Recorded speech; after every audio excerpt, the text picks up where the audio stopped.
Welcome. Life offers many gifts. We're better able to appreciate those gifts and serve others when we enjoy vibrant health. At Sharing Health from the Heart, we're dedicated to bringing you information about simple and natural ways to improve health. We thank Bob Beck for his work in bringing us the use of electricity for health and a 4-part program for health, the Beck Protocol. I'm Carol Punt. I introduce you now to Dr. Eliezer Ben-Joseph, a naturopathic physician with extensive use of the Beck Protocol. Let's join Eliezer Ben-Joseph and an audience of 3 who ask questions about the Beck Protocol, a program for health. I want to thank you for joining us because obviously looking at this tape, you are in the process of deciding to take care of your own health.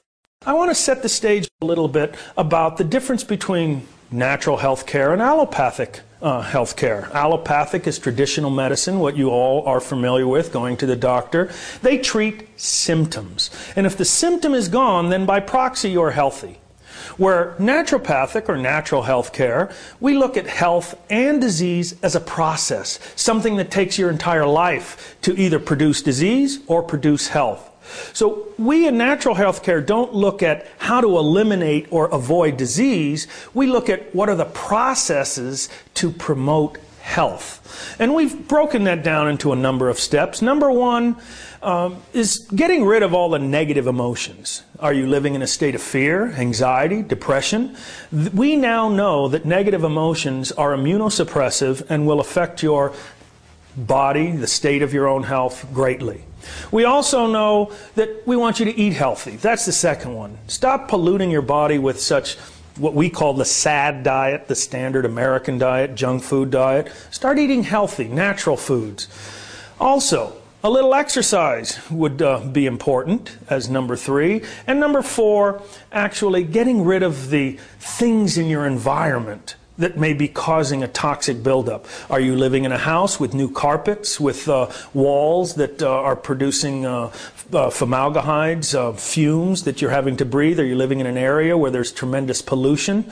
So these are things to take into consideration. Now I've added one more. I think one of the things that really promotes health is having social commentary, being of service to the community. And I think that's as important as eating healthy or even as exercise. So what I'm talking about is this investment in a lifestyle is what really will bring about a state of health. Now, there are some unique tools that we are now able to utilize to help in this process. Bob Beck has created 3 pieces of equipment, an electrification of the blood, a magnetic pulse generator, and an ozonator for water. These are some of the new pieces of equipment that we can use that will actually help us in this state. Now, back in 1991, Albert Einstein Medical College in New York City presented at a symposium something that was revolutionary. They used microcurrents of electricity to deactivate and neutralize the HIV virus. They presented this at a symposium. After the symposium was over, nothing has ever been talked about it again since 1991, other than the patent on this microelectric current being used to deactivate viruses, not just the AIDS virus or the HIV virus, but any virus. So it's a little kind of disconcerting that something so revolutionary that might change the very course of disease process in the world is not being researched or even being talked about. In discussing the Beck machines, let me stop the camera a minute, take my coat off, and show you what the first machine looks like, the electrification of the blood.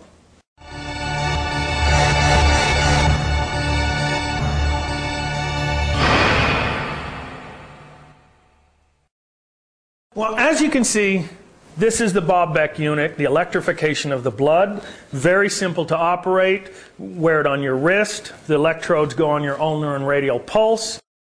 On and off switch. Very easy to use, very comfortable.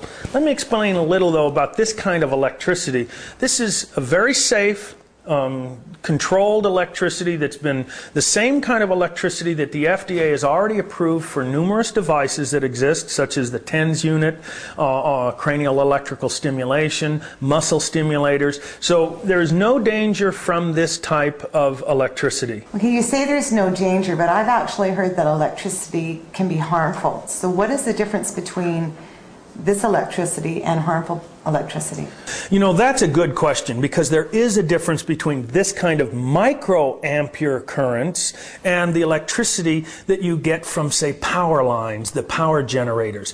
That type of electricity is 60 hertz or 60 cycles per second at extremely high voltage and extremely high amperage, where this unit is only 27 to 31 volts, it's 4 hertz, and micro amperes. And the microamperes, the microelectric currents, is very different than the high ampere currents. Very safe.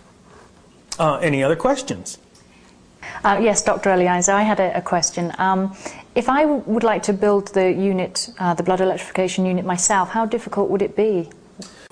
Well, you can get the schematics from Sharing Health at the website. I believe it's www.sharinghealth.com, and they do print and put the schematics there, and you can build it. You do have to have a little technical skill. Let me mention a little about understanding the electric nature of the body and why we use a machine like this.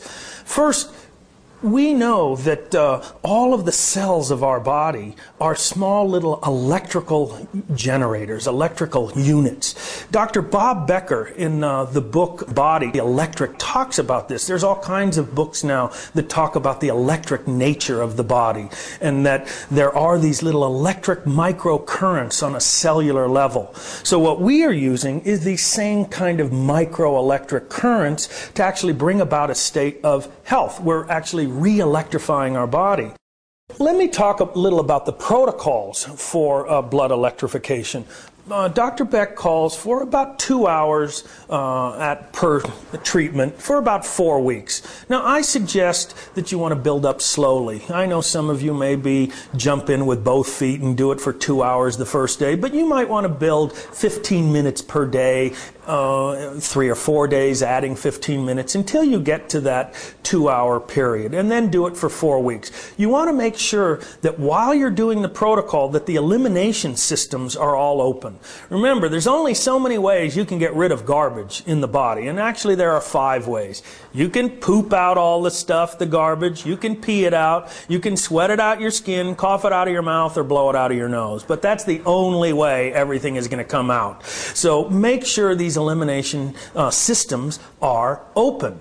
Also, I think building up is important. Now, why do we do it for 2 hours at a time? It takes about 8 to 9.5 minutes to get total blood volume. That means as the blood is passing the electrodes, it takes about 8 to 9 minutes, 9.5, for that blood to make a complete circuit in my body and come back. So if we do it for 2 hours, you're really getting 12, almost 12 complete circuits of the blood, so that you can deactivate the pathogens in the system, microbes and viruses and molds and funguses. So it takes that amount of time. Any more questions? Yes, Dr. Eli. Is there a particular time of day that's important to be doing a blood electrification program? That's a good question. And you know the best time of day? The time that you'll use it. Now, yes, we can talk about it. Is it easier in the morning or easier in the afternoon? Or some people, because it's so convenient and portable, you might even take it to work with you. Okay? It's easy to use. But the time of day, I really suggest to my clients and patients in the evening, where they can sit down and really pay attention to what they're doing. And you can sit maybe in a nice room, maybe a little meditation or listening to some music, but doing something consciously. You know that you're working on your health. So I like to work on my health consciously. Yes, you mentioned 2 hours. Let's say if I wanted to put a lot of work into making myself healthier, and I want to do, let's say, 4 hours. Is that going to cause any harm to myself?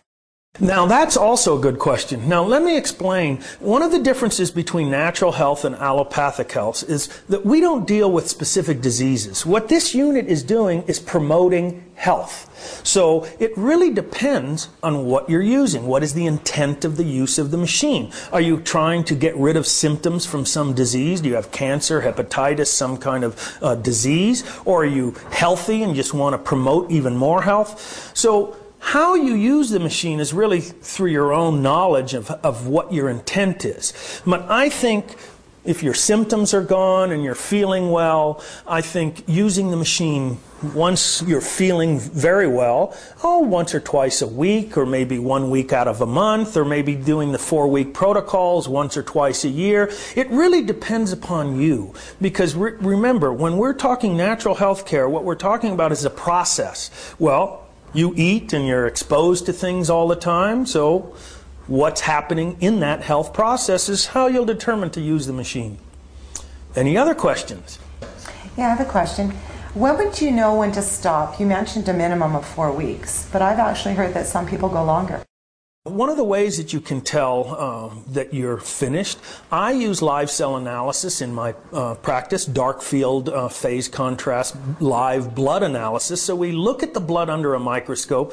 And the blood is just a wonderful picture of what's going on inside your body. You can see the shapes and sizes of the blood. You can see the garbage and debris that's floating around. And you may see all the debris from the deactivation of these pathogens by the electrification of the blood machine. So when you see that in your blood, even though you may feel better, you may want to continue a little more. Now, it's very important that you drink water and you keep the elimination systems open while you're using this machine because of that Herxheimer reaction.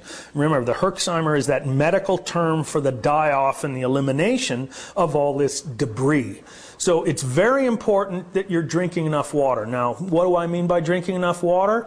However much you weigh, you take half of that and you drink it in ounces every day. So that's half your body weight in ounces every day. Now, when you're using this unit, I suggest drinking a large glass of water, maybe an hour before the unit, and again a half an hour before the unit. And ideally, you would want to drink a glass of the ozonated water, which we will show that machine a little bit later. So you also might want to be careful when you stop. You know, if you've been using this machine for about 4 weeks, it does improve the oxygenation of the blood. It does improve the immune system. So stopping too suddenly may be a little jolt to the body. So the same way you gradually built up, you may gradually lower the amount of time that you're using the machine. But while you're doing that, your other lifestyle habits do not want to slide. You want to continue eating healthy, you want to take the nutrients, and you want to continue drinking water. You can also know when you're done. Maybe get a blood test if you were doing something specific because you had a blood chemistry as an example and you saw something that was off, and you get a new blood chemistry and you find that those chemistries are all back to normal. That might be another indication. But the best indication is still how you feel and what you want out of your own health and your own intention. Any other questions? Yes, Doctor, I was wondering, is it safe to use this unit on children? Now that's a good question. I have used this unit on children. There is no FDA rules and regulations on these units. And in natural health care, what we're looking at is the intention of the parents. So when you're talking about children, it's really up to the parents. I believe that the authority is in the parents to decide what their children need and not in the state. So that's a little political commentary, but I really believe that the parents determine what is best for their children. I was wondering, would I repeat this process more than once, like say for health maintenance? That's another good question. It kind of ties in what we've been talking about. Again, it's your intention. What do you want out of your own health? Remember, health is a process. Disease is a process. You are living a daily. You are maybe exposed to pollutants on a daily level, a daily basis. So depending upon what you want from your own self is how often you use the machine. I personally am very healthy, but I like to use the machine once a week. I'm sitting in front of the TV, like to play with the machine and use it. But if I felt, as an example, during the flu season when all of my clients and patients are coming in and everybody's sick, I might use it every other day, even 2 times, 3 times a week. But again, it's up to you. There are maintenance programs. Once you're healthy again, were you doing it because you were healthy and you want to just improve your own health or stay healthy? Is it preventive medicine? Or are you trying to get rid of some symptomology? And again, what's unique about this machine is that we don't deal with specific diseases. What we are doing is promoting health. Yes, I was wondering, are there any dietary restrictions to consider when using this unit? There are certain things that you do want to stay away from. I suggest not doing drugs. I suggest not drinking coffee or highly caffeinated teas or prescription medications, even synthetic vitamins and minerals. You want to be careful about. Now, Dr. Beck also talks about garlic, and that there's been some research, I know in Indian Ayurvedic medicine, they call garlic a tamasic food. It's a very reactive food. Now, minor amounts, again, garlic is a spice. It's not a food that you sit down and eat a plate of garlic. So if you were just using a little teeny bit as a spice for your foods, it probably would be okay. But if you're eating a lot of garlic to lower cholesterol or get your platelets to be thinner, I would suggest not doing garlic. Another thing, no alcohol, please. No alcohol, no recreational drugs, no smoking. There is a condition called electroporation, and electroporation causes the cells, the pores of the cells, to become more semi-permeable. The pores are not more permeable, but the receptor sites are more active, so it picks up more. Well, if you have the antioxidants from good, natural, healthy vitamins, then those receptor sites are filled with good, healthy cells, and they won't pick up some of these other compounds. Again, excellent question. Yeah, I actually have a comment. One time when I was doing my blood electrification unit, I did a little experiment. I decided to drink a cup of coffee while I actually had the unit going, just to see what it would do. And I didn't have any reaction from it whatsoever. I drank my cup of coffee. I only had about 20 minutes left on it, but I didn't get any reaction. But then there was another time where I took vitamin C just before, and I actually did get a reaction the next day from it. We believe that this is very safe, but we do want to talk about the risks. So there may be this risk. That's why we suggest no alcohol, no coffee, no drugs. Really, it's better. Again, the intention. So if your intention is to promote health and you're drinking coffee and taking drugs and alcohol and you're still using the machine, there might be a little paradox going on here. Okay? And I don't mean 2 doctors. So, other questions? Yes, Eliezer, I understand that after using the unit for some time that often there's a rash or an irritation can appear. Why is that, and can you tell me a little bit about it? With that little rash, you can use an electrolyte gel or even not even use the salt in the solution. Just use plain water. You just want to barely feel the electricity. And sometimes after a while, because your skin gets used to it, you might not even feel the electric current whatsoever. But I really like the electrolyte gel. That does kind of spread the electricity out in a smooth manner and doesn't cause the rash at all. When I'm doing a blood electrification program, and I'm looking for my pulse points, I have no problem at all by my thumb. But for some reason, over by my little finger, I seem to have some difficulty. Is there anything that you could suggest to make it easier to find? Yes, actually there is. The radial pulse is by your first finger and your thumb, and the ulnar pulse by the little finger. And what you want to look at is that the hollow, you're not looking at the vein, you're not looking at the little blue vein that you're seeing. There's a very soft, hollow indentation right very close to your little finger, the line of your little finger. And you can feel it in there, and just by pressing, it's a softer tissue. The same on the radial side. You'll see right next to those tendons and the outside of the radial bone, you'll feel it's a soft tissue, and you can almost press in, and then when you press in, you do feel the pulse there.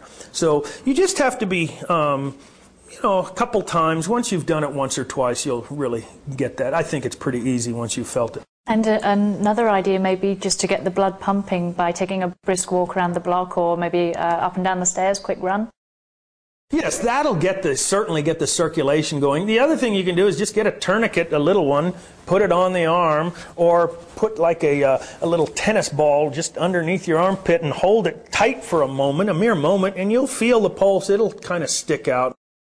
Yes, doctor, I was wondering, if I can't feel the current once the unit's on my wrist, how would I know if, say, the unit wasn't working, or perhaps even if it was the cords themselves? How would I test that?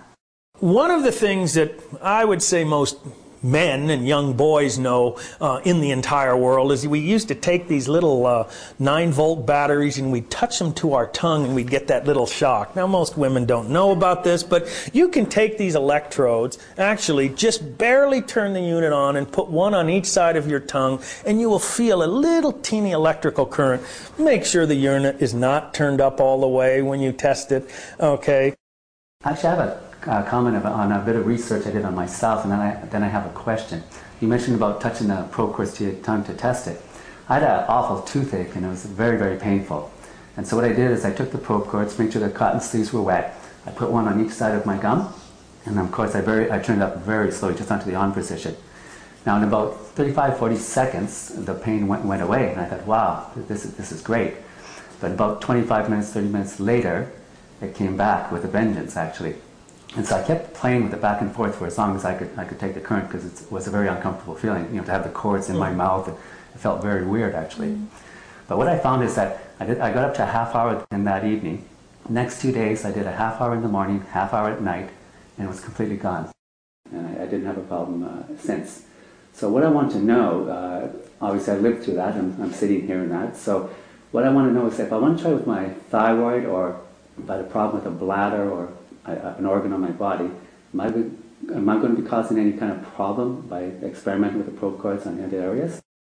Let me cover that in two parts. First, what you are doing to the tooth. Remember, electricity deactivates bacteria, microbes, funguses, and viruses. So by putting it directly on the gum and next to the tooth, you are probably deactivating the bacteria in the infection of the tooth. Almost the same as an antibiotic. So that was actually quite smart. I think it was a good experimentation that you did for yourself. Putting it on other areas of the body. Now, Dr. Beck talks about using it on the pulse areas of the body, because what you're doing is electrifying the blood. That's what you want. But again, because there are no rules and regulations, if you want to experiment, I don't think it would harm. These are microcurrents of electricity, and the most important, it's microamperage, so there's very little harm that you can do to tissues of the body, even turned up all the way. May I ask the manufacturer of the unit you're wearing? I think because of the political climate we live in, it would be best not to really mention a manufacturer. There are manufacturers, you can go on the web, you can look, but I think it would be best not to mention the manufacturer. Have these units ever been known to cure specific diseases, for instance, like diabetes or cancer? Now that's a good question, and I want to explain this correctly so that you understand. In natural health care, what we are doing is promoting health. We are not going after a specific symptom or a specific disease. That is the difference between what we're doing in natural health care and allopathic medicine. Allopathic says, I want to cure this disease. I want to cure these symptoms. But in lifestyle changes, what you want to do is promote health, and this is promoting health. So by eating healthy, by exercising, by emotional processing, by doing the things in your lifestyle and then making the choice to use the Beck protocols, you're promoting health, not going after a specific symptom. Other questions? To your knowledge, is there anyone that shouldn't be doing the blood electrification program? Again, because of the laws and the non-regulatory effect, there are no regulations on the machine. It's up to you. Now, I believe that pregnant women really shouldn't be doing anything different. You know, I don't even like pregnant women to make big changes in their diet. I think a nursing mother, again, shouldn't be doing it. If you have a pacemaker, the research out there has shown, and actually in contacting the pacemaker company, this is such small microelectric current that it's probably okay, but we're not sure. Use your discretion. It's up to you and your own experimentation with it. There is enough research on this type of microelectric current from the FDA, and that they have not evaluated this machine per se, but the microelectric currents have been evaluated and are in continuous use, so that should be okay. Because there are no rules and regulations right now, there is one manufacturer, though, is attempting to get FDA approval. The problem with that may be, though, that once we are FDA approved, or the machines are FDA approved, it may then be limited in who can get it. You may have to have a prescription to get it. So there is something about the public domain right now that is beneficial in the natural health care. The research is clear that these microelectric currents are beneficial and so far harmless, that there are enough units on the market today, TENS units again that I mentioned, cranial electrical stimulators, and they have been used for many, many years, showing no harm. I like the fact that it's available in the public domain, so that anybody that wants to promote their own health, that it can be utilized. Another important factor to understand is that according to the law right now, every person is allowed to experiment on themselves. That you can buy a unit and use it for your own experimentation purposes. Once it's a prescription, that might change things. So again, in the public domain, using your motivation to promote health, being able to take a machine and experiment on your own, that's one of the ways that we are able to utilize the equipment and keep it in the public domain. To sum up, what we are doing is we're using the electrification of the blood with the Bob Beck machine, and we're using it to enhance the immune system. There are new studies that came out of Europe and Scandinavia that actually show that white blood cells use electricity to deactivate microbes, funguses. So what we are doing is duplicating and enhancing what the immune system is already using. Now, there are other tissues in the body, other than the blood, where we still want these microcurrents. And that's where we're going to lead into and talk about the magnetic pulsar to get those same microcurrents into the lymph and interstitial fluids and other tissues of the body.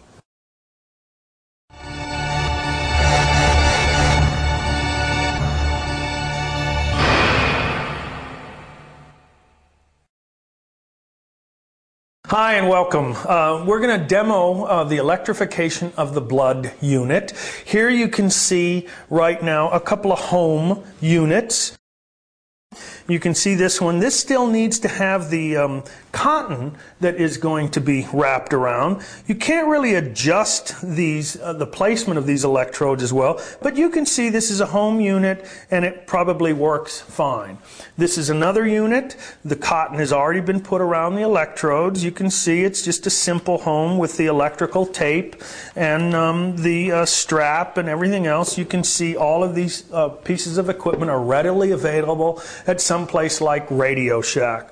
First thing, you take the strap, and it was built in with a little holder. So we take and we put the holder in, and if you notice, I'm putting it, just about so we can see the lights. The Velcro is at the top, okay, and you just put it on, as you can see. And oftentimes, you know, it's nice to have someone to help to hold it, but if you notice, it was very easily done. I'm able to do it myself. You can then actually test it to see that it's working. Turn the switch on, and as you can see, the light is on, and we now know that the machine is working. So we close it off. I then take one of the wrist straps, and again, it has a cloth end at one side and a kind of a neoprene on the other. I put the neoprene down to my wrist and attach. Very simple. I make it just snug enough. Now, what I want to do is get these just wet enough, but at the same time not dripping. And I put the sleeve all the way down on the electrode. So now the whole thing is damp, but it's not soaking, okay? And I slide the sleeve in, the electrode underneath, and I want to make sure that just a little piece of the cotton sleeve is showing. This way I'm able to take the eyedropper, and then depending upon how long I use the unit, I can keep a couple little drops all the time so that the sleeve stays wet. Then same thing, and what's nice is the little hole where you slide the electrode in. You take a little and just put some and get it wet. Let it get in. Then we take the electrode, place the sleeve on, and notice that I'm able to do this alone. I mean, it's nice when you have a wife or a mate or somebody with you to help that can hold it, but it is designed so that you can do it alone. I slide the other one in, and again, just enough sticking out, and I make sure it's placed, and I have done this enough so that I know that it's placed correctly. Then I come in and maybe put just another, because it's already wet, it'll take the water a little bit better. And I put another couple, 2, maybe 3 drops. And you can see now what I've done. Again, you can see how I've placed the unit. It's very simple. I have just enough showing so that I'll be able to keep it moist. We've tested the unit. We know it works. I now plug it in. And again, if you want to get some of these other wires out of the way, I'll show you that you can use the second strap. So now you can see it's quite comfortable. It's out of the way. I'm able to use the unit. We have it plugged in, and now we turn it on. And again, notice that there's no light when I turn the unit on. And the reason is, and this is again an innovation from the company, it's so that they don't run the battery down. We don't need to see the lights to know that it's working. We can feel it now. You turn it up, you can see my hand, and you can get a nice current. I'm turning it up strong enough so that you can really feel it. But if you see, my hand is just automatic. It's not uncomfortable. You'll feel a little tingle, and as you get used to it, you'll find that it's a little less. If you don't want it so strong, again, you turn it down just enough. I'm able to go about my business. I'm able to work. And again, if you're not sure and you're not feeling it even though you turn it up, then get a little plain salt and put like a 3-finger pinch right into the water. Let it dissolve, stir it up. Now you have a much greater conductor of electricity. Again, you can also, if you have access to a medical supply, just buy the electrolyte gel. Very simple, easy to use, the first part of your 4-part protocol.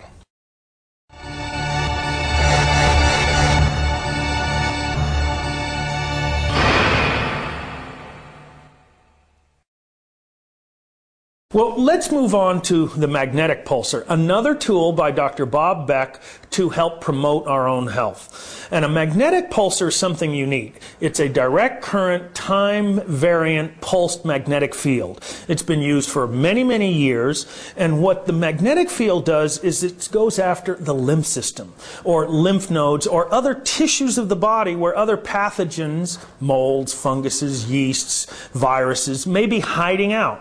Now, we use the electrification of the blood to get the pathogens that were in the blood. But oftentimes it is the lymph nodes that become swollen and just full of a toxic load of pathogens. Now, what we want is to create this same type of microelectric current in those lymph nodes or in the lymph cells and in other tissues of the body. Now, how you do that, and this is standard laws of physics, we know that all of our cells have water in them, and there's fluids. And when you direct a magnetic pulse to anywhere that there's fluids with minerals and electrolytes in those fluids, you generate small microelectric currents. So by using the magnetic pulsar and pulsing directly onto various tissues, organs, or lymph nodes, you are actually creating these same microelectric currents, but on a cellular level. You're actually making these currents flow. Now, what do we know? Electrical current are electrons. You've all heard the term free radical. But what is a free radical? A free radical is any chemical minus an electron.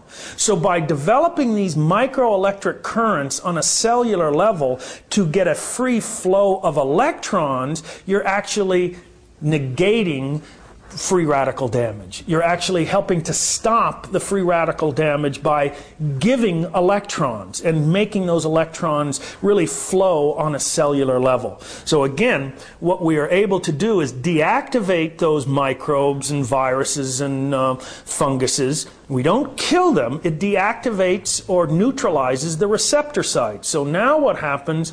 They're expelled into the bloodstream and the body is able to get rid of it.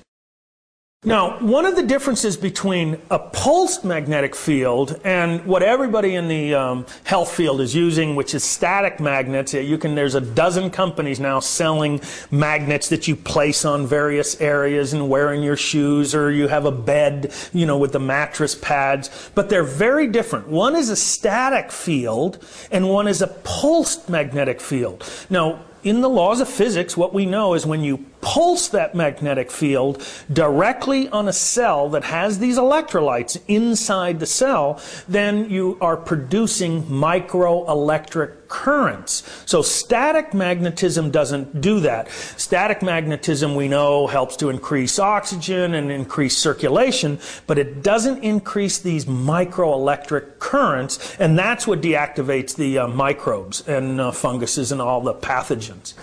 So very, very important to understand that difference. And I'm not saying not to use the static. The static can also be part of a health program. I personally wear the ones in my shoes, and we have one on the magnets on the bed. But nothing takes the place of the magnetic pulsar so that you can go directly at a tissue that needs to be addressed. Once there's inflammation, there's congestion. Again, this congestion of fluids. And by pulsing this magnetic field, you get these fluids on a cellular level to actually start to move more, and that's how the body then is able to clear it from the system. Another thing that Dr. Beck has given us, again, is the schematics, how to make your own unit. You can go to where I mentioned before, sharinghealth.com. That's www.sharinghealth.com. You can get the schematics and learn how to make it. But again, it does take some technical skill. I recommend buying a unit that is endorsed by Dr. Bob Beck. Very important is drink a lot of water. Now, I suggest using, as Dr. Beck suggests, to use the protocol, the magnetic pulsar, before the electrification of the blood. So when you're going to do it, make sure about 30, 45 minutes, maybe even an hour, drink a large glass of water, then maybe again at a half an hour before you use the machine, drink another large glass of water. This really cuts the Herxheimer effect, this die-off. Then, when you use the machine, you might start even 5 minutes, 10 minutes, 20 minutes before the electrification of the blood, and use it on specific areas. Again, you build up slowly. I suggest 5-10 minutes at a time, maybe every 3 or 4 days. Build up another 5-10 minutes until you're doing 20 minutes, a half an hour, even an hour before the electrification of the blood. Any questions then? Yes, I've heard that it's best to use the units together. But let's say, for example, I have a specific problem, like maybe a sprained ankle. Can I just use the magnetic pulsar on its own, or would I have to do the whole protocol? Good question. Now, what's unique about the Beck protocols is that any of the units can be used singularly. Any unit can be used on its own. We always suggest if you're going after a health condition, if you're going after some disease process, again, we're using these units to promote health. But if you're doing it to help and get rid of these symptoms of a disease process, then you use all the units together. But like you say, if you have a specific inflammatory response, a sprained ankle, a swollen knee, an arthritic joint in your finger, or a sore throat, or anything like that, the machine can be used alone. The only thing you want to remember is that whenever you use the units, make sure you're drinking a lot of water. I can't stress that enough. And remember, that's half your body weight in ounces per day. But when you use the unit, you're going to add a little bit of extra water before you use the machine. If you're drinking coffee, you got to add more water. If you're drinking soda pop, you have to add more water. But I suggest, again, as we talked about in some of the earlier protocol, not to be doing those kinds of negative foods, part of the SAD diet, standard American diet, junk food. Cut those out while you're doing this. Remember, it's intention. What is the intent of why you're doing this? What are you trying to promote? Your own health? Then you have to do all aspects of your lifestyle. Yes, I was wondering with the magnetic pulsar, is there any areas of the body that I should be avoiding? Most of the areas can be utilized. Now, let me say, if you have a pacemaker, do not use it near the pacemaker. There's a few other areas that I have found over my experience, as an example, when we have been treating individuals that had prostate cancer. You do have to be careful about pulsing around the testicle, because it does cause fairly severe, when gentlemen, and it's happened a number of times, pulse too often around the testicles, that they were in pain afterwards. So you do have to be careful. I also suggest maybe not pulsing directly into the eye, especially if you have some kind of implant from a physician because of a cataract. So as a normal precaution, just because we want to give you the risks that may come with the unit, we suggest not pulsing a direct open wound, or specifically if you're on Coumadin, check with your physician, check with your natural health care provider. Other questions? How would it work in the teeth area? Say, for instance, on a toothache. We know that magnetic pulsing will work on any tissue of the body. Now, some people, it's actually helped to alleviate the tooth pain, and some people, maybe not. Again, it depends upon the sensitivity, your own biochemical individuality. But also, it might even depend on how many fillings that you have in your mouth. We don't want to produce too much electricity in the mouth where there's metal fillings, because anytime you produce electricity around metal, you disassociate the ions of that metal, and you may have mercury that is released. Again, we want to cover all the risks. It's only fair to you, the consumer, that may want to use these, just to know the potential risks. And again, we're not saying that that's what's going to happen. So what about braces? Another aspect of the magnetic pulsar, especially when you're doing the teeth, is that when you pulse, this magnetic pulsar with 40,000+ Gauss of magnetism will penetrate about 9 inches through human tissue. Most of the braces, or even most of the pins that people have inside their body, are non-ferrous metals. So they shouldn't really react with the magnetic pulse. But again, be careful, use your own judgment, start slowly. I don't think that you're going to have a problem, though. Good. Those are good questions. I want to thank you for that. You helped stimulate me for these good dialogue. But other questions? Yes, Doctor, I was wondering, how would I know if the pulse is actually being released, that the unit is actually working? If you hold the unit up next to your ear, you'll hear a little click each time it pulses. And you'll see that on the unit there's some little green lights. You can usually tell, and you can hear the click, or get a little metal washer and put it on, and you'll see that the metal washer moves when it clicks. Good question again. Thank you. Other questions? Yes, doctor. I was wondering if it's possible to use the magnetic pulsar on children. Now again, there are no laws on these units, so right now it's up to the parent. Now we have used it, in my practice I've used it on children, and again, I don't actually use it. What I do is make it available so that a client can buy it themselves and take an active role in their own health care. So there are a lot of physicians that may have a unit and want to use it as a treatment protocol. I really like people to take their own active role. So I make these units available, show them how to use it, let them take it home and use it for their own family to promote their own health care. I don't want to use it necessarily as a medical device in a practice because, again, I want to keep it in the public domain, and that to me is very important. Now, along with children and using your own judgment, I think that, again, you have to be careful. If you're a pregnant woman, I would be careful using a unit. If you're a lactating, nursing mother, I would be careful using a unit like this. Use your own judgment. The company that I like to buy from that is they're taking an active, proactive role in helping to make these pieces of equipment available to the general public. And at the same time, to foster research for the medical community.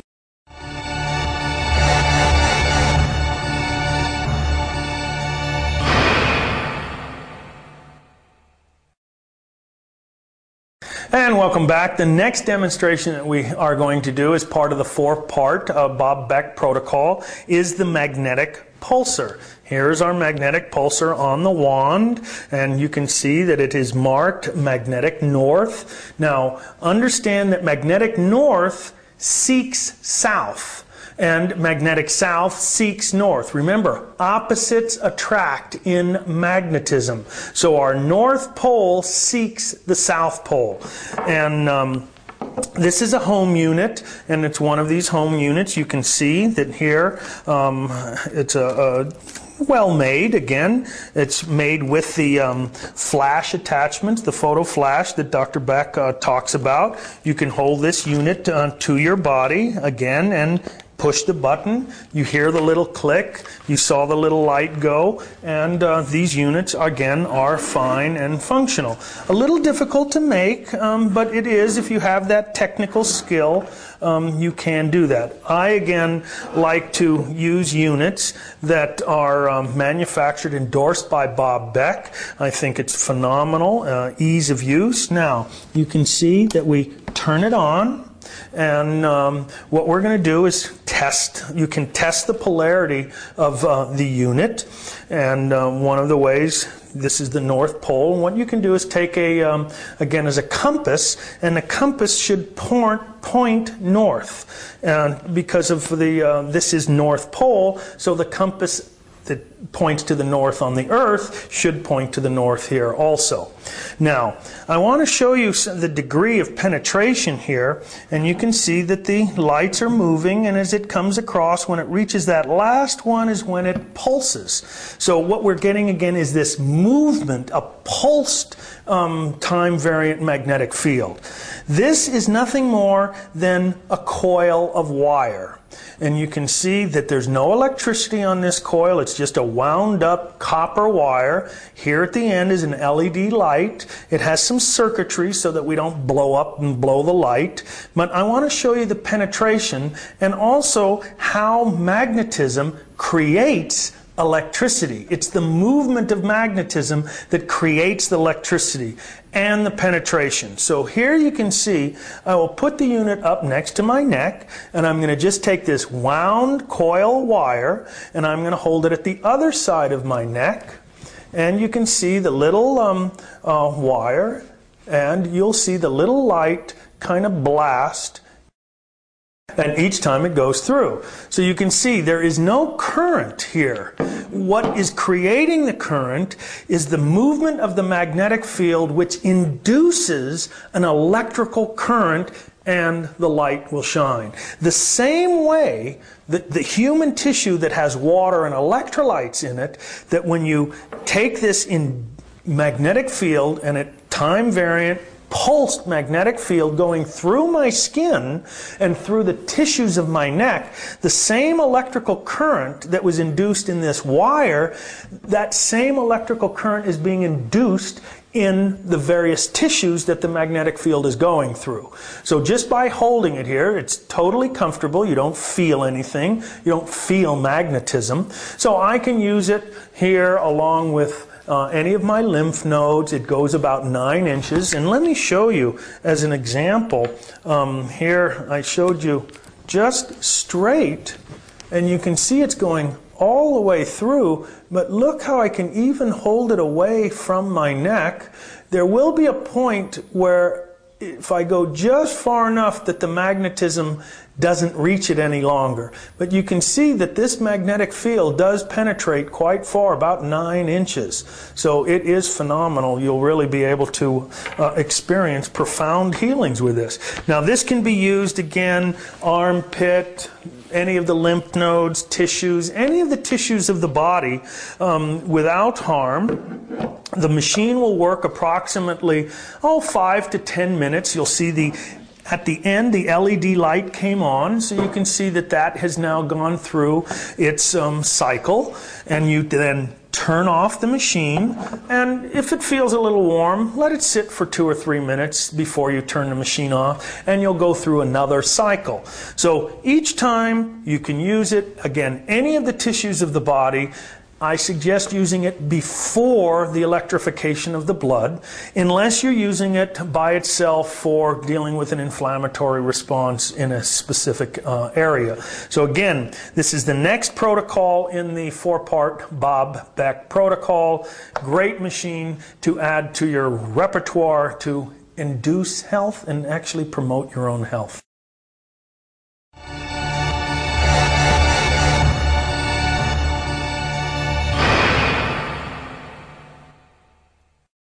Now the next section of the 4-stage protocol is colloidal silver. Ionic colloidal silver. That means very small particle size, electrically charged, that stays in suspension forever.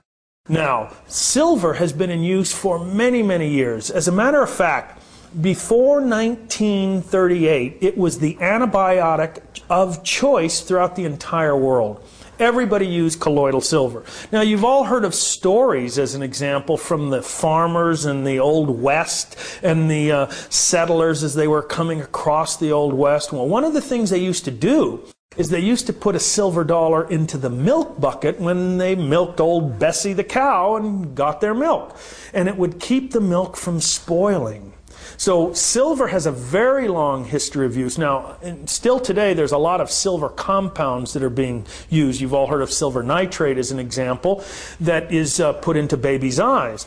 Silver nitrate is what gave colloidal silver such a bad name. There is a condition that can occur called ageria, where you get this blue-grayish color to the skin that only occurs with silver compounds. And that means silver with some other kind of chemical. And that is what causes the discoloration. Pure ionic colloidal silver in distilled water will never cause a discoloration of the skin or ageria. By drinking colloidal silver, what you're actually doing is using nature's antibiotic. And what you're doing by saturating and taking in, which is in essence a micro mineral, it's like any other kind of mineral, trace mineral that you're taking in, the body uses silver as an antibiotic. You can even use silver as an example on an external, on a burn. Nowadays, there is actually a company that is making a silver, colloidal silver, not silver nitrate, a colloidal silver impregnated gauze for burns. And they are finding that using this colloidal silver impregnated gauze, no scarring even on 3rd-degree burns. There is this proliferation of the use of colloidal silver, so we have to be a little more careful by making good colloidal silver, because the FDA is getting a little bit more and more involved. You want to make sure that there's no claims. We're not saying and making a claim that if you drink colloidal silver that you will cure your disease. Understand that. What you're using is colloidal silver is a micronutrient. You're using it to help empower yourself to promote health. And it's just another piece of the pie, another piece of the protocol that you're using to promote your own health. So very important to understand that ionic colloidal silver is a nutrient. Any questions on this unit? I've been told to purchase colloidal silver at a store can be quite expensive. So is it difficult to make my own colloidal silver? Good question. First of all, colloidal silver is very expensive. You're talking anywhere from a 4-ounce bottle. I've seen it anywhere from $19 to $40. You'll also see a variation of parts per million. Some people are saying it's 5 parts per million, 20 parts per million. You'll see some on the market 500 parts per million. So there's a variation. You go into a health food store today, you might see 15 different brands all selling colloidal silver. Which one is good, which one is not good? Yes, you can purchase colloidal silver, and if you know the company and you know how their colloidal silver is being made, good, but you will pay the price. We make our own colloidal silver, and we make it in about a 16-ounce beaker, a Pyrex beaker, and you now have a good, everybody all the members of my family can drink 2 to 4 ounces at a time. And you drink so much colloidal silver daily. Again, you're using it as a nutrient, as nature's antibiotic. So it's part of the prevention. Once your symptoms are gone, you want to use colloidal silver for prevention. Does colloidal silver solution have any particular taste? It should have maybe a slight metallic taste. It's almost very similar when someone tastes zinc. As an example, if someone is deficient in the mineral zinc and you give them a zinc tally test and they put the water with the high concentrations of zinc in it, you won't taste any of the metallic taste of zinc at all. If you have zinc in your body and you're not deficient in zinc, when you taste it, it'll taste very metallic. This may be the case in silver. If you're very deficient in silver, no matter what concentration you're drinking it at, it may taste like water. And that's going to give you that signal that you probably need silver in your system.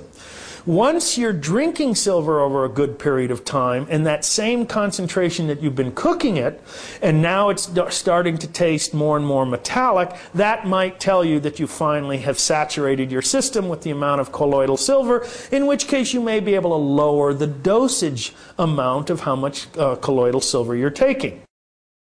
I know that myself as a health practitioner, if it's the flu season that's going around and everybody that's coming in is sick with fevers and flus, I'll drink 10, 15, I'll drink 16 ounces a day. I'll drink 4 ounces 4 times a day. Now, if I was to open up a bottle that cost me $35 and drink that 4 ounces 4 times a day, I'd have to be independently wealthy. So, well, that wouldn't be such a bad idea either, but at least at this point I'm making my own colloidal silver so that I can drink the amounts that are appropriate for what the intent is that I want to do. Again, if I have a disease process that I'm attempting to eradicate, or am I just practicing preventive medicine? Now, once your symptoms are gone and you're now practicing preventive medicine, a little couple ounces of colloidal silver a day, I think, is more than adequate. Yes, I just have a couple of questions. Why is the particle side, or the parts per million, so significant? They have found that above 18 parts per million, there is no change in the rate in which it kills the bacteria. There is a slight change in the speed at which it kills the bacteria. So instead of 15 minutes, it did it in 8 minutes or in 3 minutes. But again, you're talking overkill. Do you need an atomic bomb to maybe just knock out a little infection? So what we're talking about is really, I would say that you would never want to cook it longer to get what we would consider 20 parts per million. I do not think that that's necessary to go over. And most of the time, you're really talking about 5 to maybe 6 parts per million. The normal person, 3 to 5 parts per million is totally adequate for most of our uses. Again, if someone's symptoms, if they're attempting to really alleviate a specific symptom or an infection, they might choose to do a higher parts per million. But once again, that you're in this preventive medicine and you're healthy and you're doing all of the things that promote health, 5 parts per million, a couple ounces a day is just a very good nutrient, nature's antibiotic again. More questions? I understand there's 2 methods to make colloidal silver, one with salt and one without. What are the differences? We have found that if you really want to use it for long periods of time, that distilled water is the way to go. When you use the salt, what happens? You're making silver chloride. Again, it's a compound. And when you have large compounds, and those compounds are larger molecular size, that's where the risk of the discoloring of the skin or the tissue may come in. When you're using pure distilled water with no other minerals or proteins or albumins or anything in that water, and you're using just the distilled water, you will get high-grade silver that will never cause any problems in discoloration of the skin. What would be the life of a pair of silver wires?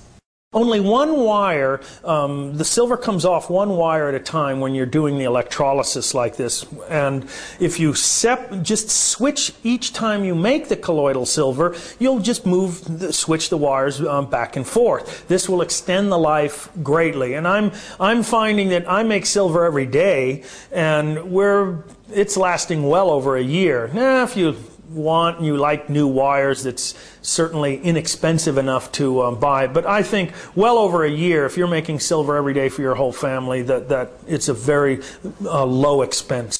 Yes, what about the good bacteria in my gut? Now, colloidal silver being antibacterial, is that going to destroy the good stuff as well as the bad? Well, there is some research that say that may, and there's also some that shows that maybe it does not get destroyed, that the good bacteria uses the colloidal silver in the same way that our white blood cells in our body uses it. So we're not sure. I think a lot more research needs to be done on that. My suggestion is a probiotic is a good thing to take anyway as a daily supplement. Nobody's making their own yogurt anymore. Nobody makes their own pickles. Nobody makes their own sauerkraut. Nobody makes their own cheeses anymore. So this is where we used to get these probiotics. And again, a probiotic is the good bacteria. An antibiotic, which you get from a physician to kill bacteria, is indiscriminate. I don't believe the silver is as indiscriminate, but yet to be on the safe side, always take a probiotic. Yes, you'd mentioned earlier about the colloidal silver having the ability to sterilize water. Can you talk a little bit more about that? Yes, actually, silver is nature's antibiotic and will actually sterilize or deactivate, kill any known bacteria, anaerobic bacteria. I mean, E. coli and Pseudomonas and all of these different types of very strong bacteria that silver has been used. I have given my children colloidal silver, and always with really good results. But my question is, how much would I give them, just to see if I'm giving them the right amount? And is it safe to give them colloidal silver? Now, that's a very good question, especially for children. One of the things, if you're making the colloidal silver properly so that the particle size is small, now again, in the demonstration we'll go over that, the side effects of the proper kind of silver are none. The side effects for the wrong kind of silver can cause the ageria and discoloration of the skin, or it might have a taste that the kids certainly don't like. But if you make silver properly, there should be no side effect. Now, how much to use? Again, you as the parent have to make that decision. There are no rules and regulations from the FDA or anybody else telling you how to use colloidal silver. So Are you using it disease specific, symptom specific, or are you using it as part of a preventive medicine as a nature's natural antibiotic nutrient? If you're using it as a nutrient, 1 or 2 ounces a day is plenty for a child.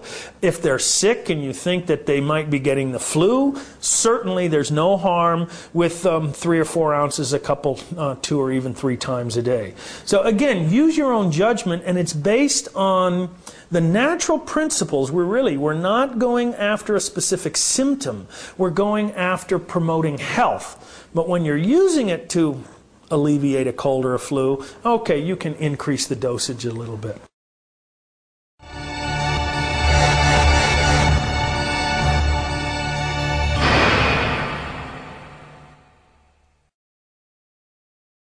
Hi, and welcome back again. We're going to demonstrate how to do the ionic colloidal silver. Now, just before I use the machine that's been endorsed by Dr. Bob Beck, let me show you a couple of home units. This is one with a 9-volt battery. You can see the light works when I touch the wires together. A little bit of a corrosion on the wire, but you can see it's certainly adequate. It will work. Because of the 9-volt battery, it may take a little bit while longer to get that 3 to 5 parts per million. The other unit, you can see the silver wire has been attached to alligator clips, easily goes into the water, and you'll be able to use it. Again, another machine. They are adequate. You can get the specs for the machines from Sharing Health on the web and make your own. But again, I really like the unit that's been endorsed by Dr. Bob Beck. You can see I have the water boiling, and it's almost boiled, not quite. It may be ready by the time we put it together. Brown bottle. This is so that you can store your silver. Silver does react with light. It's just like a silver on a Polaroid camera. The film has silver in it. So what you want to do is store all your excess silver in a brown or even these new purple bottles, but it's got to be a dark bottle. So here we are, we're ready. We have the silver wire, and you can see I have it marked with a little red mark. That's just for the ease of the demonstration. And what I usually do is take the emery that comes with it, and I want to clean the wire first very quickly, just a few swipes of the wire, and to get all the oxides, the silver oxides off. And I have the unit, and you can see it's a simple unit. Undo the wires. Now here's the little clip, and you just move the clip out of the way. You can also see here's the little holes for the wire. Our water's almost ready. We take and we put the wire into the little hole. You can see I just move the clip out of the way, and the wire comes in, letting go of the clip, and the wire stays. Same thing here. I'm going to put it in. And again, you can see I move the clip. Here it is. Now, our water is boiling. You want to be careful. Very important. This is on the hot plate. These are safety devices so that the glass won't break. I just want to show you to make sure you use that. Here's our Pyrex container. It's on a piece of cork because it is hot. You can also get a little coffee warmer that you can get at any office supply, so that this, the things that sit on your office and your desk to keep your coffee or tea warm. And you put this right on that before you fill the water. This way it'll keep it hot the entire time.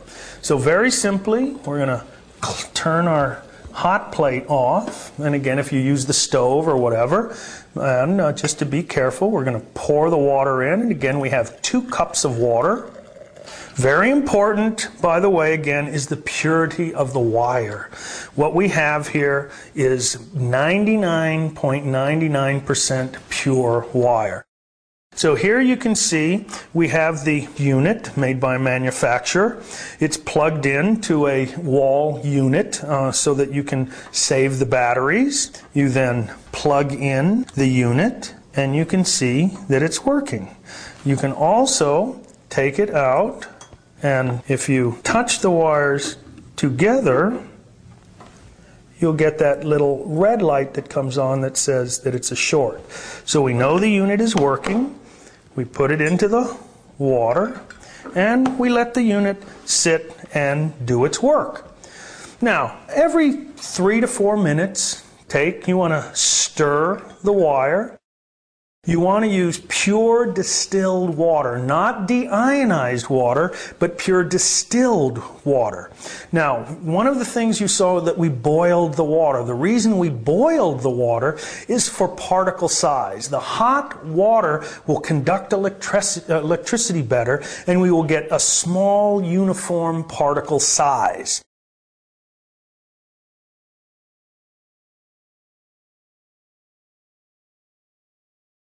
Now, again, every 3 or 4 minutes, I stir it a little bit, and if I see some of the black particles coming from oxidation, very simple, and you just clean it again very lightly, put it back into the water.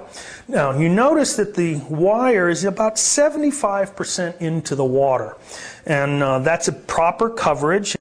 Approximately 20 minutes is the average amount of time to cook. You'll see that it'll probably stay clear. Again, if you taste it, it's a slight metallic taste. Some people cook it for 30 minutes or even 40 minutes, and they want that slight yellow tint to it. Now, if you see the gray, it means, again, impurities. And again, each time you use the unit, because the wires are individual and can be exchanged, one wire for the other, this way it'll allow your wire, when you rotate it like this, to actually double the length of time of your wire. But this is the unit. You can see how easily it is utilized, and this is, again, the next part of the 4-part Beck Protocol.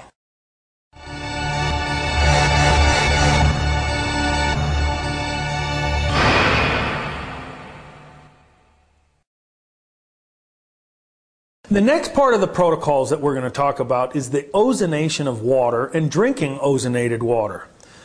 Ozone has to be one of the most misunderstood elements in the entire world. There is more disinformation about ozone than anywhere. You've all heard of ozone. You get the ozone reports from Los Angeles or Mexico City or Hong Kong where the smog is in the air and you hear about ozone. Well, let me explain a little about what ozone is. Ozone is O1, O3, O4, O5. It's called singlet oxygen. We breathe O2. But up in the atmosphere, when oxygen is hit by radiation from the sun, it produces O3, O4, O5, and they've actually measured all the way up to O19. Now, that's a very unstable molecule. The O19 will break down to O18, leaving an O1. But let's go all the way down to O4, O3, because this machine produces O3.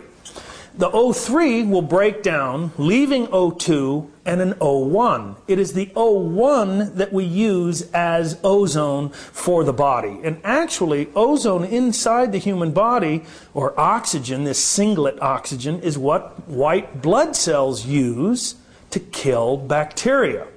Actually, macrophages can surround bacteria. They open up a little valve called a peroxome, and they squirt hydrogen peroxide onto the bacteria or pathogen microbe. What is hydrogen peroxide? H2O2. That immediately breaks down to H2O, leaving this O1. And the O1 is what deactivates or actually kills microbes. Now, again, the body will produce catalase and peroxidase to stop the free radical damage from this singlet oxygen. Now, you've heard of this free radical damage, this singlet oxygen that they talk about, free radicals. And what it is, again, it's a chemical. This oxygen is minus an electron. It's looking for this electron. So what happens is that because it's so unstable, it will try and find something that has this extra electron. And that's usually pathogens, bacteria and viruses and microbes.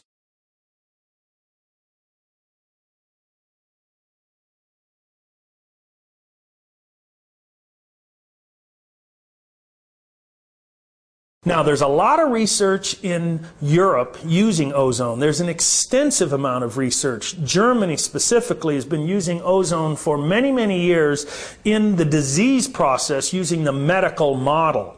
Now, a lot of people think in the United States that ozone is not being used. Almost every top operating room in every top medical hospital has ozone in the deactivating or killing pathogens in the air. It keeps the operating room sterile. Almost every top operating room in the world uses ozone in the operating room. Almost every single water processing plant that makes bottled water will use ozone to make sure that the water is pure. Understand the body uses free radicals, or this singlet oxygen, to actually deactivate or kill disease. Now, there are places around the world that are doing phenomenal research. Cuba is one of them. Germany is another one, again, doing a lot of research. Now, people talk about, well, ozone, you know, don't breathe the ozone. Again, what is ozone doing? Ozone actually deactivates every known negative compound that exists in the world. So up in space, up in the atmosphere, what ozone is doing is deactivating all the hydrocarbons. When you breathe ozone and people say, oh, it's going to irritate your lungs, what we found is no. What it does is it deactivates the hydrocarbons in the lungs. We all breathe anywhere. Most of the time there's smog. Where this original research came from about not breathing ozone, as an example, came from mice. And they put a huge amount of ozone into the air, and they found that within the first 3 days there was a pulmonary edema, fluid built up in the lungs.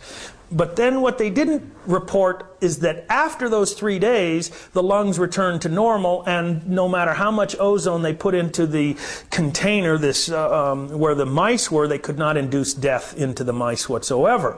So what the ozone does is it will clean out chemicals that are in your lungs, and that's what happens when you breathe it. Now, it does cause an irritation, so I suggest not breathing ozone.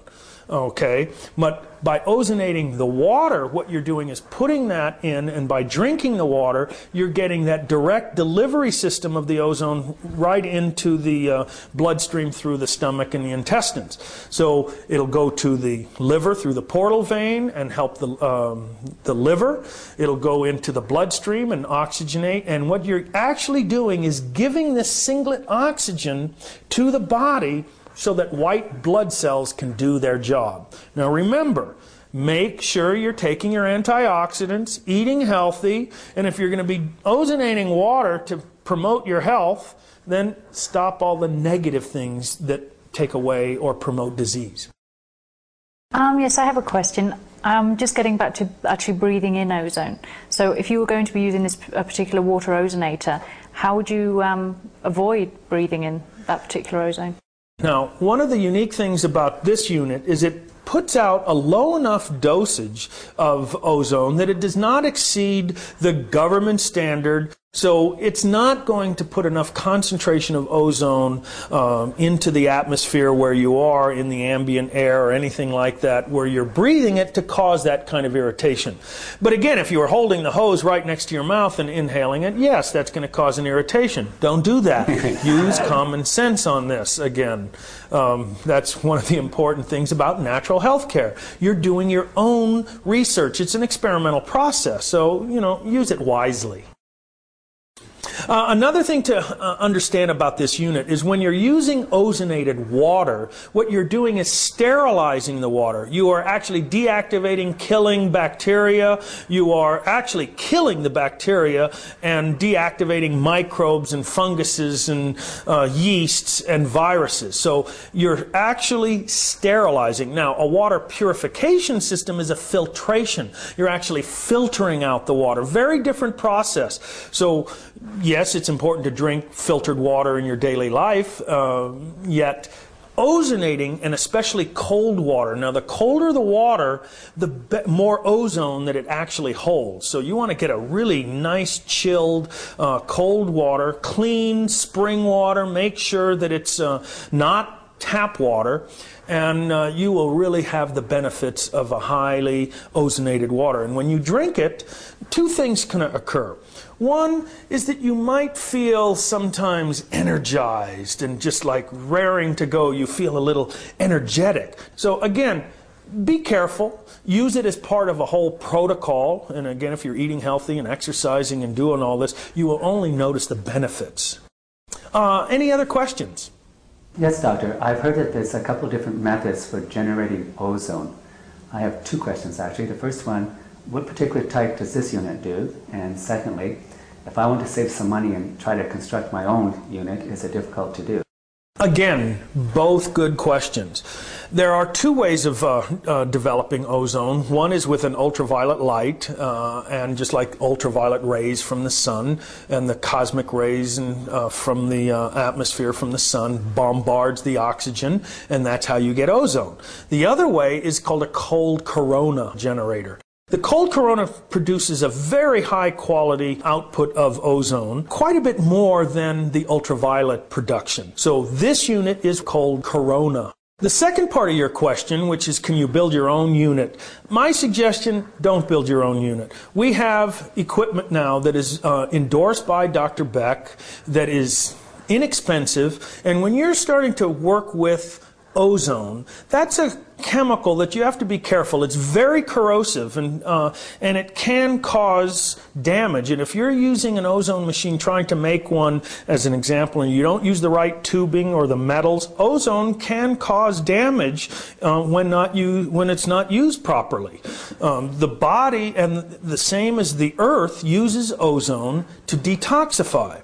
How the planet uses it is an example with the ozone in the atmosphere that goes into the rain, and rain is very high in hydrogen peroxide. Hydrogen peroxide, again, is H2O2. And it rains, it goes in, the hydrogen peroxide turns into H2O, leaving that O1, which detoxifies the planet, the atmosphere, the soil, the waters, the streams and rivers. So in taking ozone internally, it also detoxifies. But if you were to make your own unit using the wrong kinds of equipment, you would put into your body definite chemicals from that corrosive nature of the ozone, so I don't suggest it.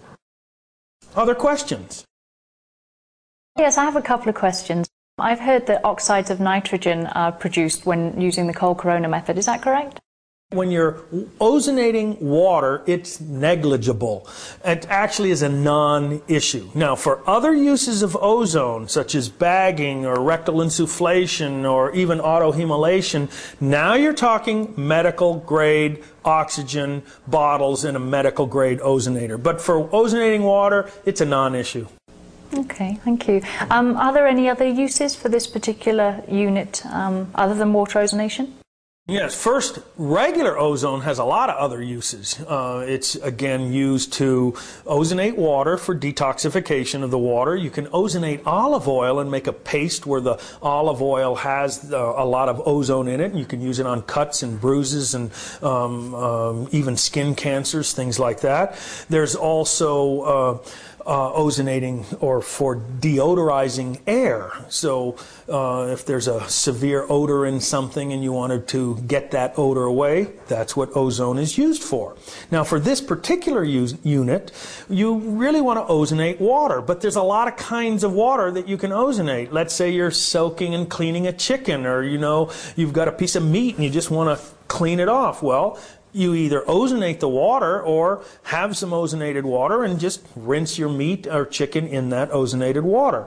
You can also make sure that you have enough ozonated water to put your vegetables in. Remember, ozone will kill any pathogen, any kind of virus, bacteria. So it's used to detoxify, to kill pathogens, whether it's in odors or on a food. Let's say you have some dirty shoes and smelly socks in the closet, and you can go take the unit and just let it run in the closet while you're not using it, and let it run 24 hours. It certainly will help to deodorize any smells. But the main thing that the unit is used for is to ozonate water, to drink. That's the protocol for the Bob Beck, the part of the 4 protocols that we're using. Remember, we're looking at electrification of the blood, magnetic pulse generating, making colloidal silver and drinking it, and drinking ozonated water. This entire protocol process is to restore health. Well, I was just going to make a comment on that. One other thing that I've used, I mean, it's drinking the ozone water, but one thing that I use it for particularly is when I'm feeling upset stomach or nauseated, I just drink a glass of ozone water and it makes me feel so much better. It just alleviates the nausea, and it works just really great. Great.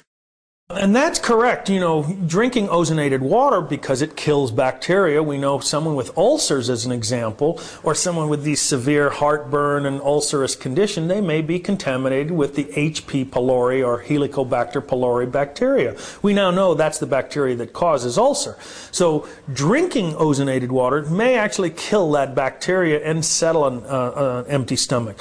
One thing that we may have to be a little bit careful of is I wouldn't drink the ozonated water with your meal, because it may deactivate some of the enzymes for digestion. Drink your ozonated water in between meals, an hour before. Now, I suggest for everyone, one of the things that most people don't know is that you have to have a bath of water for the food to be in your stomach, to be digested. So you want to drink a good glass of water maybe 30 to 45 minutes before you eat a meal.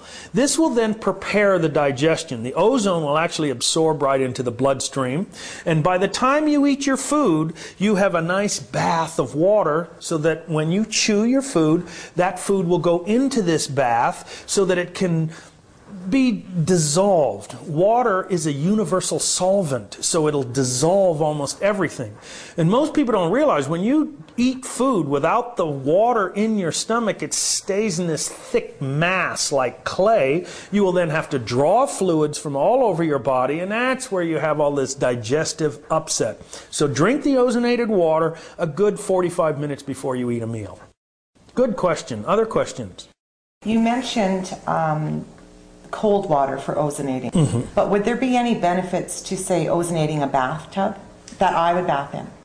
Now, that's a good question. We know that hot water will not really uptake. It will not really hold ozone. That's why we use, the colder the water, the more the ozone. Actually, if you take very cold water and then freeze it, that ozone will stay in the ice cube until it's melted. But hot water, very little ozone will go in. I think there would be very little benefit in using it for a bathtub. Now, there are some medical grade ozone units that are done in steam units.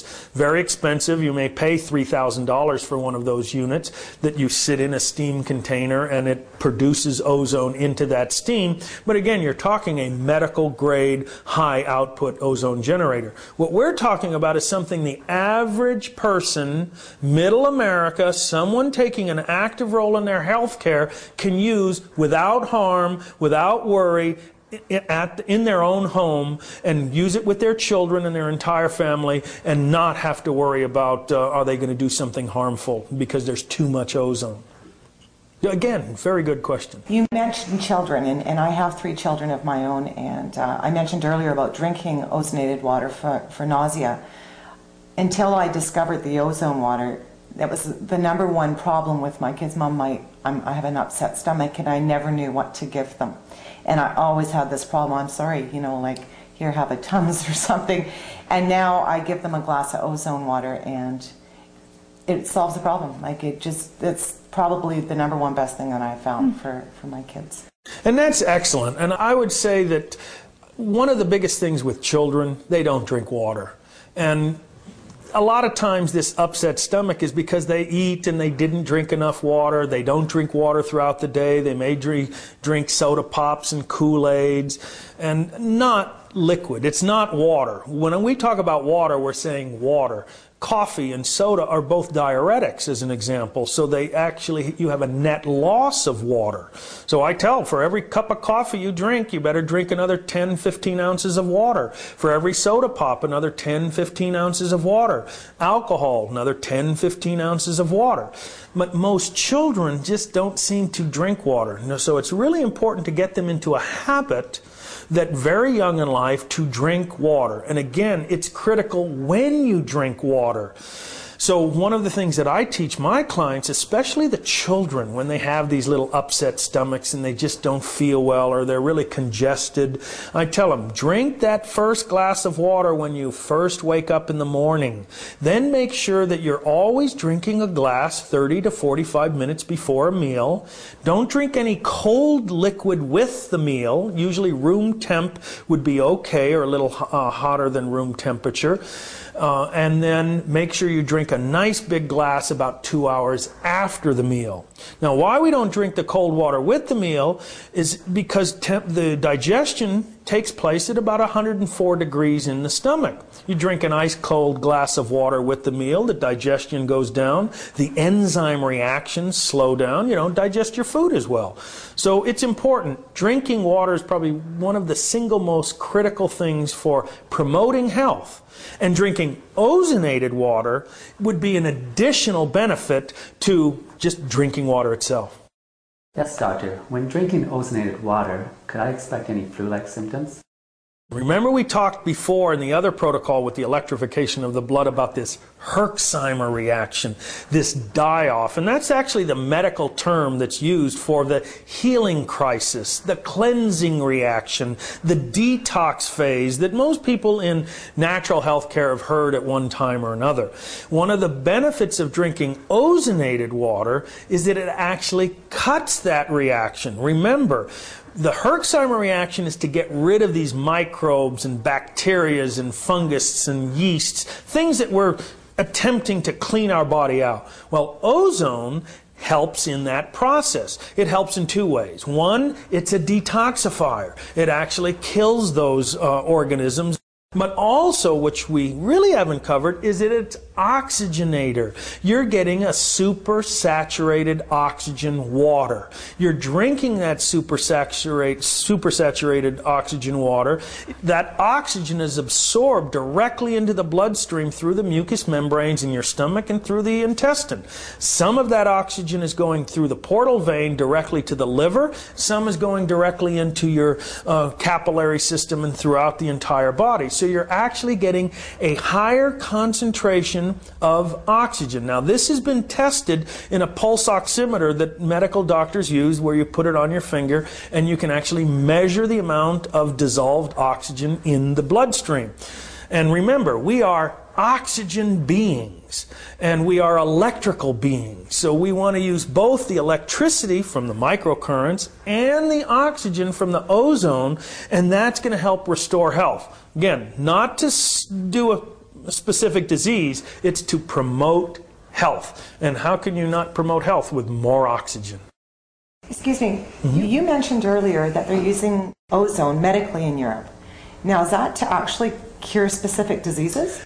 Absolutely. There's research now in Cuba. Cuba is one of the leading proponents of using ozone, and they're doing for HIV. And they actually take a medical grade ozone with a medical green bottle of oxygen, and they will get it into the blood directly. There's what's called autohemolation, which you can, one of the machines, one of the best in the world, was by Basil Wainwright, which was like a dialysis machine hooked directly to the ozone. The blood would come out of the body, go through an ozonator, so that you're ozonating a total volume of blood, and then they would put the blood back into the body.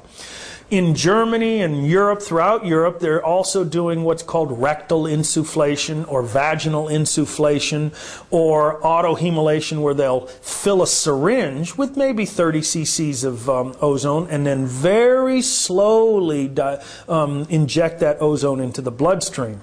There's also bagging of ozone that can be done. There's many different ways of using ozone, but when you're talking about these higher saturations and using medical and syringes and all of these other things, you really want to do that under the care of a health professional and someone that's trained in the use of ozone. But ozone is, I think, one of the greatest boons to mankind.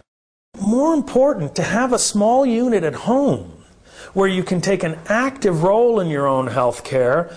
Why wait until you have a disease and you have to go to a doctor and spend $10,000, $20,000, $50,000 to get the ozone treatments, maybe $400 or $500 a treatment, or you have to buy ozone equipment that can be so expensive. To buy a bagging ozone machine for bagging, you may spend $2,000, $3,000, $4,000. So Bob Beck has given us the ability to use these 4 protocols with these 3 machines to actually promote our own health at home. Once those symptoms are eliminated, you then have the ability to practice true preventive medicine. Yes, Aljosa, I was wondering if I'm likely to feel a difference once I've ingested ozonated water. Actually, yes, there is. You may find that you're having great bowel movements, that you're peeing real well, that all of a sudden, if you've never sweated before, all of a sudden your body starts to sweat again, that all metabolic processes are improved. So if you've been suffering a lot of constipation or other kinds of where the elimination systems are not working to optimum, you may feel that. You might even feel energized. It's oxygen that you're using, so you will usually feel energized. And often, I suggest to my clients, when they are doing these protocols that starts to flush toxins out of the body, by drinking more ozonated water, you're actually alleviating those symptoms even more. That more than not, you're alleviating the Herxheimer reaction.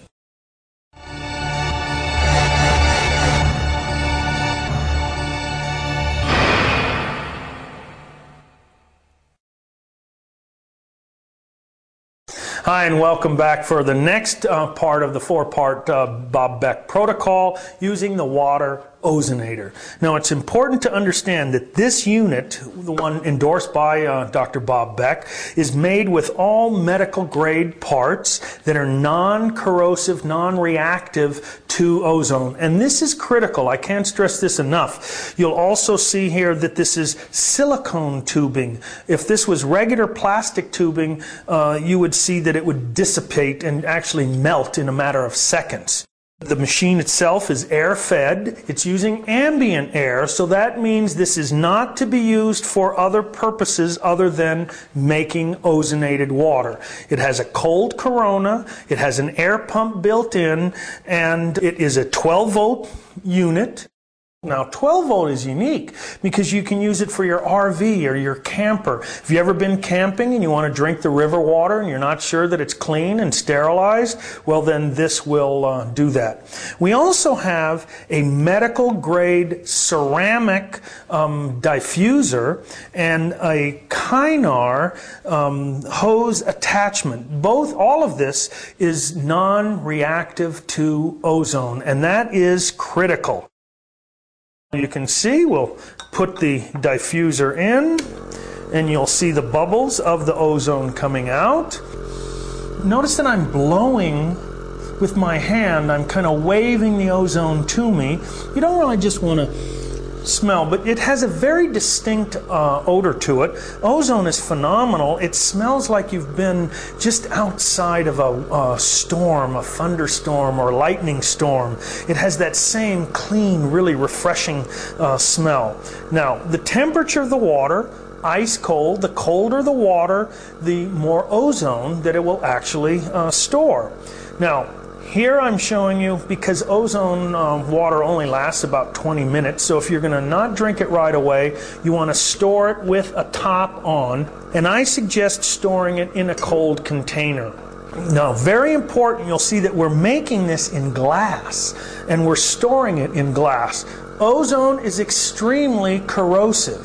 So what you have to be careful of is if you're using plastic, ozone will eat the plastic and go into the water. You do not want to do that. So here we have our ozonated water. We've been doing it for 3 or 4 minutes. We'll turn it off, take it out, And cheers.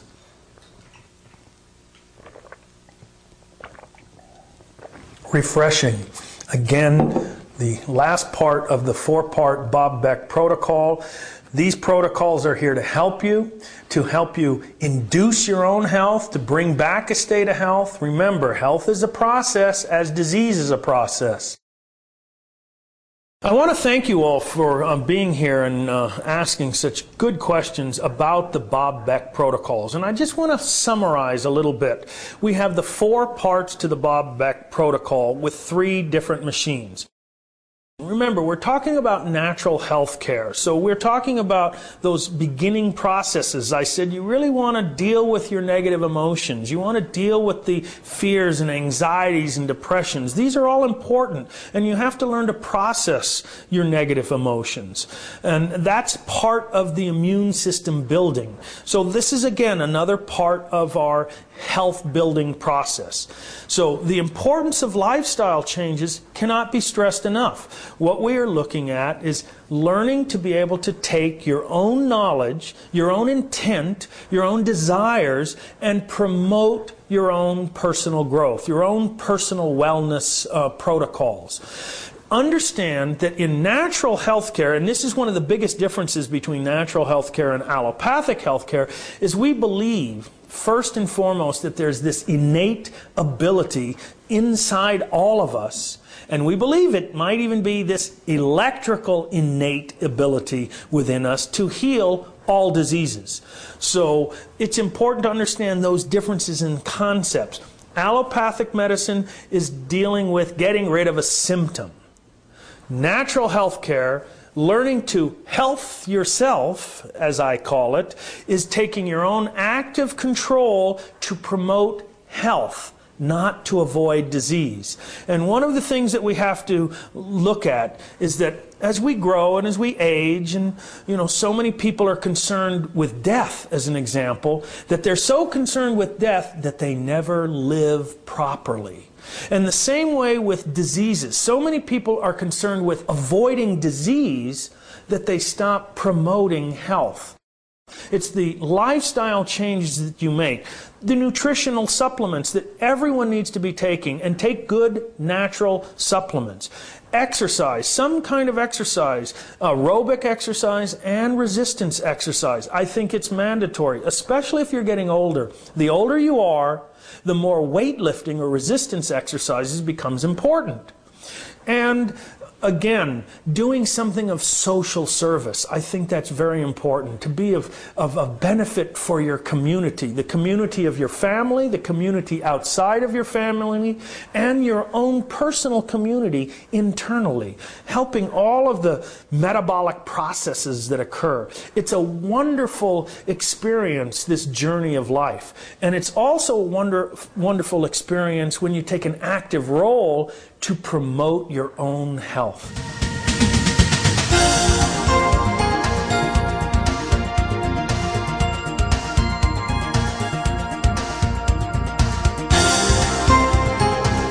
Again, thank you for having me, and thank you for joining us.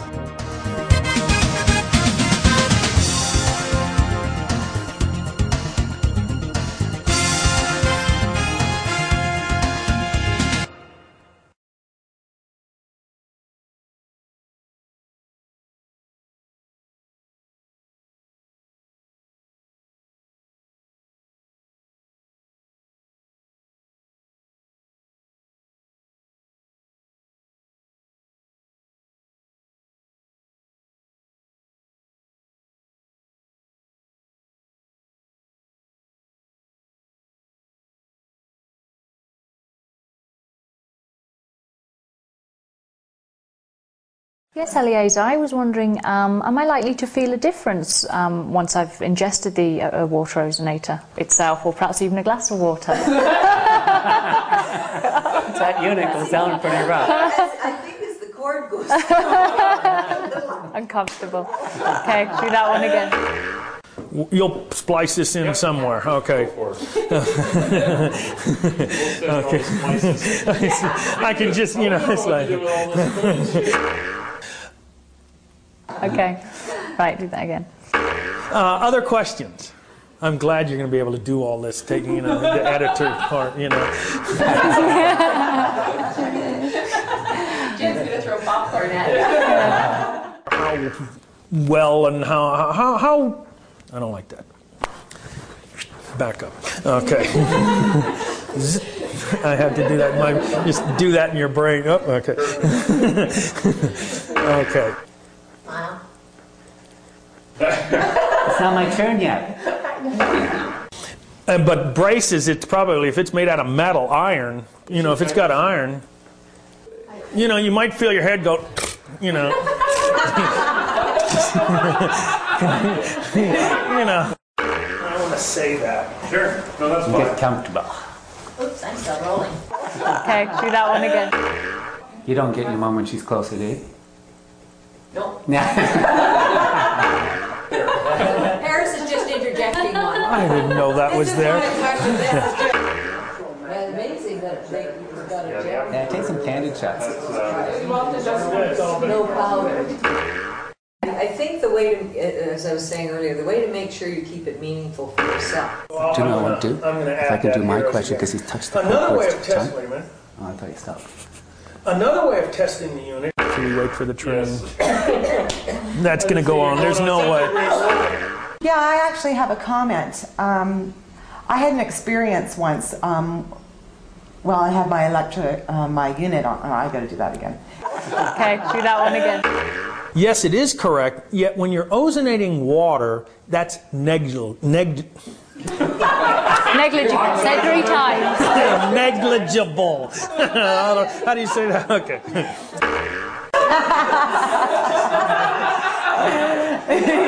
Okay, that's good.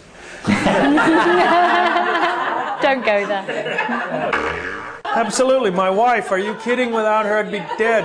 21 years we're still together, so, okay.